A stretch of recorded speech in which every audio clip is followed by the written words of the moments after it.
ہمیں جو بھی ہم عبادت کر رہے ہیں ہماری عبادت کس کے لیے ہو؟ اللہ کے لیے ہو.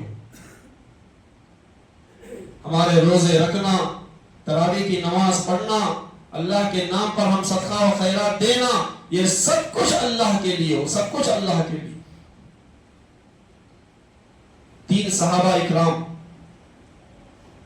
مدینے میں جو حضور علیہ السلام کا جو حجر مبارک جو ہے اسے ٹیکا دے کر، اسے ٹیکا لگا کر 3 صحابہ باتیں کر رہے.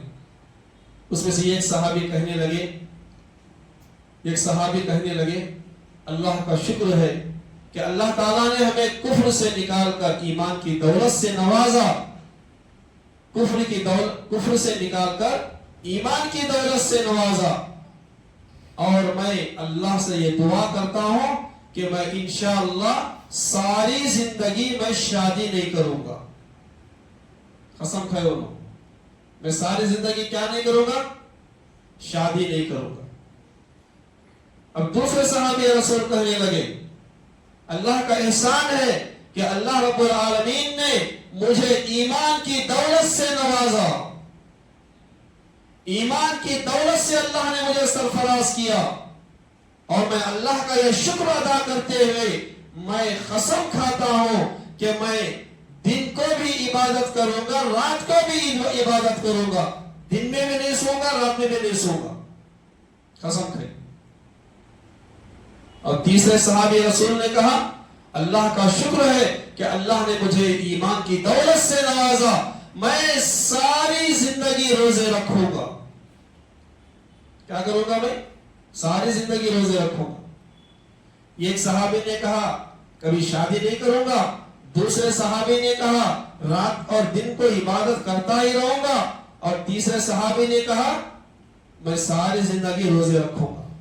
پیارے آقا تاجدار مدینہ حضرت محمد مصطفیٰ صلی اللہ علیہ وسلم نے یہ تینوں کی باتوں کو حضور نے سنا. کمرے سے باہر نکلے، حضور علیہ السلام کا چہرہ بالکل لال ہو گیا تھا. غصے سے حضور علیہ السلام کا چہرہ بالکل لال ہو گیا، سرخ ہو گیا تھا. پیارے آقا نے باہر نکل کر فرمایا کہ اے صحابہ ایکم مثلی، تم میں سے کوئی میرے جیسا کوئی مثال ہے؟ میرے جیسا تم میں سے کوئی ہے؟ پیارے آقا حضور علیہ السلام نے فرمایا سنو، میں عبادت کرتا ہوں اور میں رات کو سوتا بھی ہوں. اللہ نے مجھے نبی بنایا ہے اور میں اللہ کا بندہ بھی ہوں، اور اللہ نے مجھے نبوت سے بھی سرفراز کیا ہے. میں دن میں بھی عبادت کرتا ہوں اور رات کو بھی عبادت کرتا ہوں، اور میں رات کو سوتا بھی ہوں. پھر پیارے آقا نے فرمایا میں روزے رکھتا بھی ہوں اور کبھی نہیں رکھتا. پھر پیارے آقا نے فرمایا میرے گھر میں عائشہ بھی ہے اور حفصہ بھی ہے. تو میرے بھائی اور دوستوں عزیز ساتھیوں، یہ کہنے کا مقصد یہ ہے کہ ہم جو اللہ نے پیارے آقا حضور علیہ السلام جو دین اسلام پر لے کر آئے، اس دین پر ہم آخری سانس تک قائم رہیں.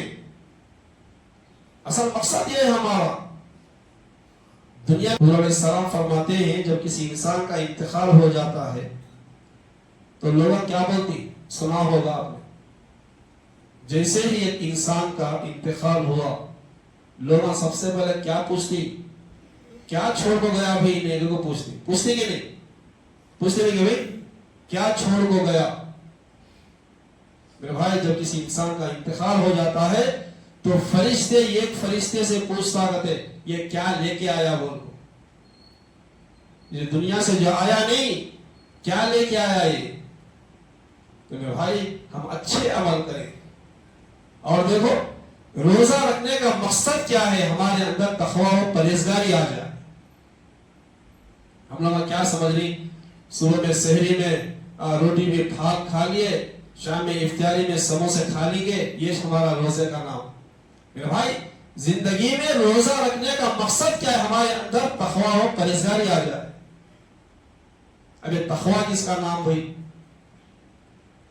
ایک صحابی رسول حضرت ماعز اسلمی رضی اللہ عنہ، صحابہ بیٹھے ہوئے ہیں، وہ صحابی آئے، آ کر کہنے لگے یا رسول اللہ صلی اللہ علیہ وسلم مجھ سے بہت بڑا گناہ ہو گیا، مجھ سے زنا ہو گیا، آپ مجھ پر حد جاری کر دیں۔ پیارے آقا حضور علیہ السلام نے جب سنا تو اپنے چہرے انور کو آپ پھیر لیے، چہرے کو آپ پھیر لیے۔ تو وہ صحابی پھر اس طرف گئے، جا کر کہنے لگے یا رسول اللہ صلی اللہ علیہ وسلم مجھ سے گناہ ہو گیا، آپ مجھ پر حد جاری کر دیں۔ حضور علیہ السلام نے دوسری مرتبہ دوسری طرف آپ نے چہرے کو پھیر لیا۔ پھر وہ صحابی ادھر بھی گئے، جا کے کہنے لگے یا رسول اللہ مجھ سے گناہ ہو گیا، آپ مجھ پر حد جاری کر دیں۔ جب تیسری مرتبہ حضرت ماعز اسلمی رضی اللہ عنہ نے اپنے گناہ کا جرم جب آپ نے اقرار کیا، میرے بھائی علماء لکھتے ہیں کہ یہ دنیا کا یہ پہلا واقعہ ہے، نہ کسی نے گناہ کرتے ہوئے دیکھا، نہ کسی کے آنکھوں نے یہ گناہ کرتے ہوئے کسی نے دیکھا، نہ کسی نے FIR درج کرائی، کسی نے نہیں دیکھا۔ حضور کے سامنے خود آ کر اپنے گناہ کا جرم کر اور اقرار کر رہے کہ میں نے یہ جرم کیا ہے، اقرار کر رہے گناہ کا۔ میرے بھائی حضور علیہ السلام نے فرمایا کہ اے ماعز کیا ہوا آپ کو؟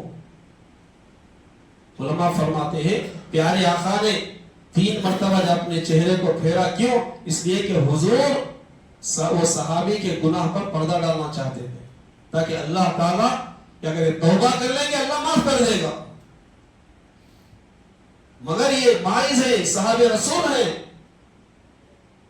تو حضور علیہ السلام نے فرمایا کہ اے ماعز کیا ہوا آپ کو؟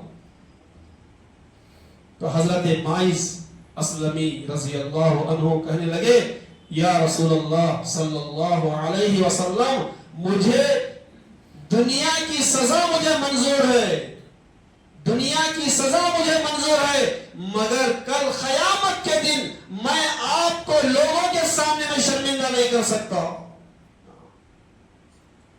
پھر پیارے آقا حضور علیہ السلام نے حضرت ماعز اسلمی رضی اللہ عنہ کو سنسار کرنے کا حکم دیا۔ سنسار کسے بولتے بھی؟ اگر کوئی زنا کرتا پتھر سے مار کو ختم کر دینے کا نام سنسار۔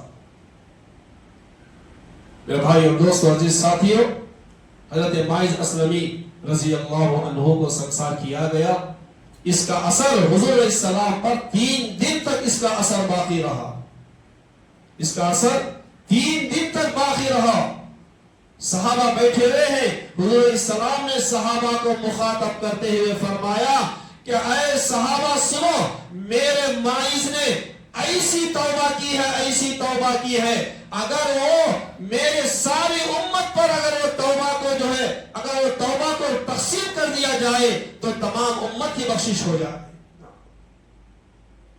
تو میرے بھائی اور دوستو، اس کا نام تقویٰ ہے۔ اس کا نام کیا ہے بھائی؟ اس کا نام تقویٰ ہے۔ تو میرے بھائی اللہ کے سامنے اللہ سے دعائیں مانگیں، اللہ سے توبہ و استغفار کریں۔ صبح سے لے کر شام تک کتنے گناہ ہم سے ہو جائے کہ ہم نہ معلوم، فرشتے لکھ کو تھک جا رہی ہوں، لیکن بھائی اللہ تعالی ہم سب کے سارے گناہوں کو معاف فرمائے۔